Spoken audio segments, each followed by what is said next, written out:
Fala galera, vamos começar mais um Tudo é Pauta de Cara para o Mundo aqui. O que é o Tudo é Pauta de Cara para o Mundo? É o momento em que a gente troca uma ideia com assuntos diversos, com assuntos múltiplos, de diversos temas, de diversos lugares e do mundo.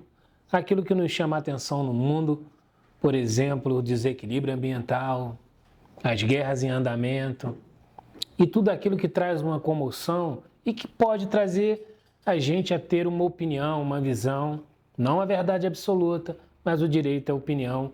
Isso é o Tudo é Pauta de Cara para o Mundo. Hoje, o Tudo é Pauta de Cara para o Mundo vai bater um papo com vocês sobre política e políticos.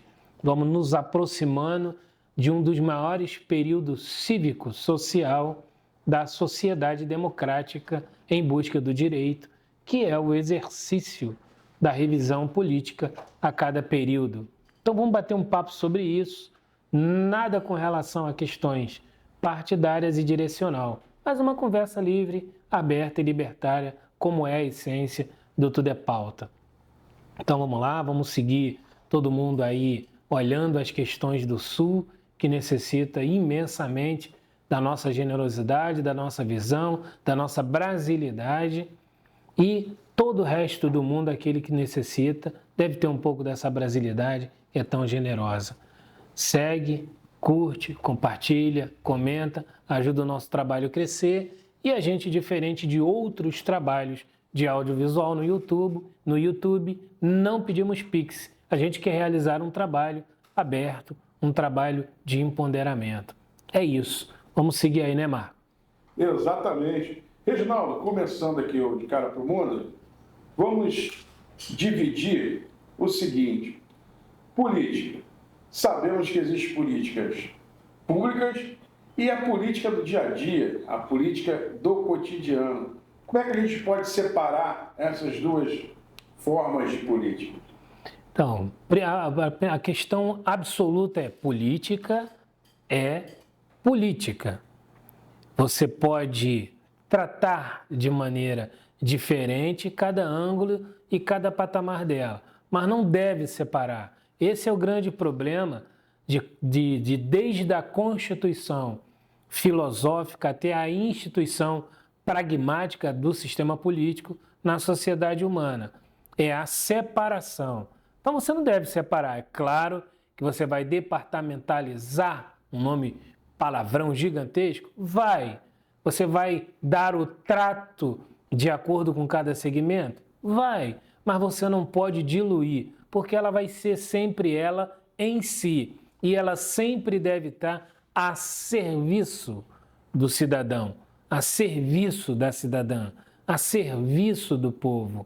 Então, é um tema transversal e que você pode fazer o maior esforço do mundo para não dialogar, não falar, não debater, não se envolver, mas jamais a política, estará fora da sua vida. Quando você vai nessas três dimensões, não fala, não debate, não se envolve, o que você faz é aumentar a prerrogativa da política negativa sobre você e sobre o coletivo que você vive.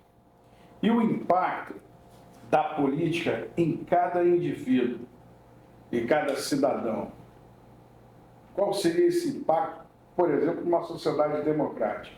Cara, numa sociedade democrática ou em qualquer sociedade livre da tirania, livre da escravidão que ainda tem em muitos lugares do mundo, né? Daqueles que detêm o poder e submetem o povo ao sacrifício, mas quando você ainda encontra ou o fragmento ou o estabelecimento da democracia, de um espaço de diálogo, de um espaço que não há uma ditadura, não há um ditador dirigindo aquele país, aquele estado, aquela cidade, porque é importante abrir uma aspas aqui, mesmo no ambiente democrático de direito, existem políticos que se comportam como pequenos ditadores.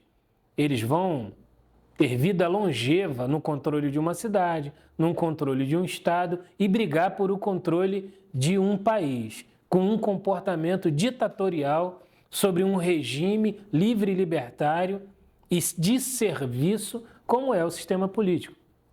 Então, o impacto em cada indivíduo vai fazer uma observação muito como se organiza uma sociedade em que o Estado democrático de direito é pregado, ainda que pode não ser vivido plenamente. Mas ele é pregado, ele é mantido e às duras penas ele vai se sustentando, tendo passado, por exemplo, o Brasil, tendo passado por diversos momentos até chegar no modelo que a gente tem hoje e aqui e ali, como a gente acompanhou há alguns anos, um esforço grande de retrocesso. Mas ainda assim tem a manutenção do Estado Democrático de Direito, está em exercício, está funcionando.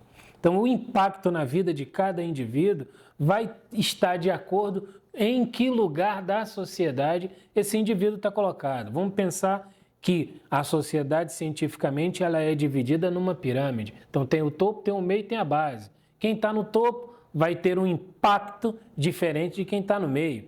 Quem está na base vai ter um impacto diferente de quem está no meio e quem está no topo. Quem está na base é o que a gente vê num país como o Brasil, por exemplo, que está sujeito a uma série de erratas daqueles que deveriam estar representantes como mandatário.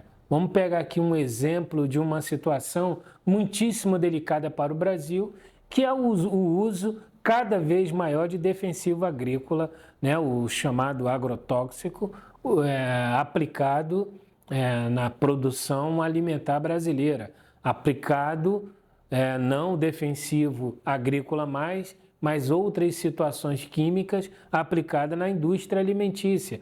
E olha como tem se agigantado algumas patologias ligadas ao câncer no Brasil, né? Principalmente nas regiões de pobreza, de maior pobreza, em que há já um déficit alimentar e já há uma insegurança nutricional.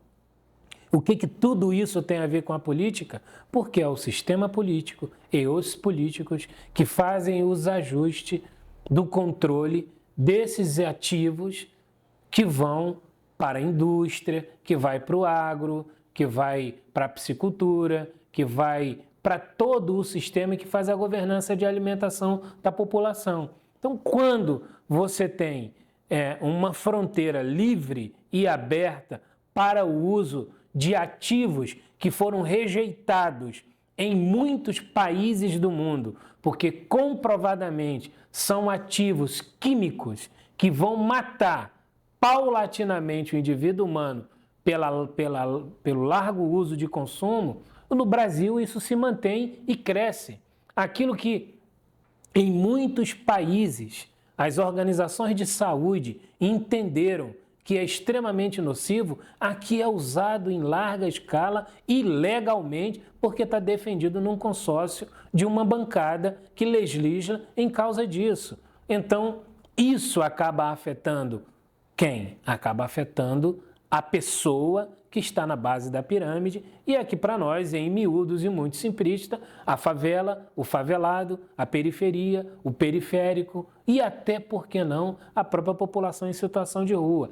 Esse personagem da sociedade, este cidadão, esta cidadã da sociedade será afetada em maior volume, porque qual é a opção que ele tem se não consumir e contrair a alimentação que está acessível e se a que está acessível está sofrendo essa invasão de ativos químicos tão nocivo à saúde. Está posto aí, é só ver uma pesquisa, pega um desenho, pega o último desenho e dá um Google de pesquisa de qual era a incidência percentual de patologias de câncer de estômago, intestino, garganta, patologias que estão muito ligadas à contração de uma alimentação inadequada e que vem crescendo sistematicamente, como, por exemplo, o próprio consumo da água. A água potável nas regiões metropolitanas recebe cada dia mais metais mais pesados para poder torná-la potável.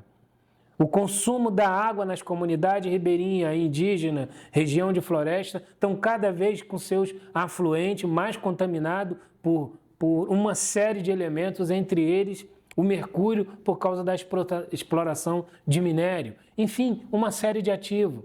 Isso tudo está matando pessoas. assassinando pessoas, deformando a pessoa no seu estado de concepção, criando um cenário, já está provado aí cientificamente, que o crescimento do aspecto autista na sociedade brasileira está muito ligado à qualidade alimentar.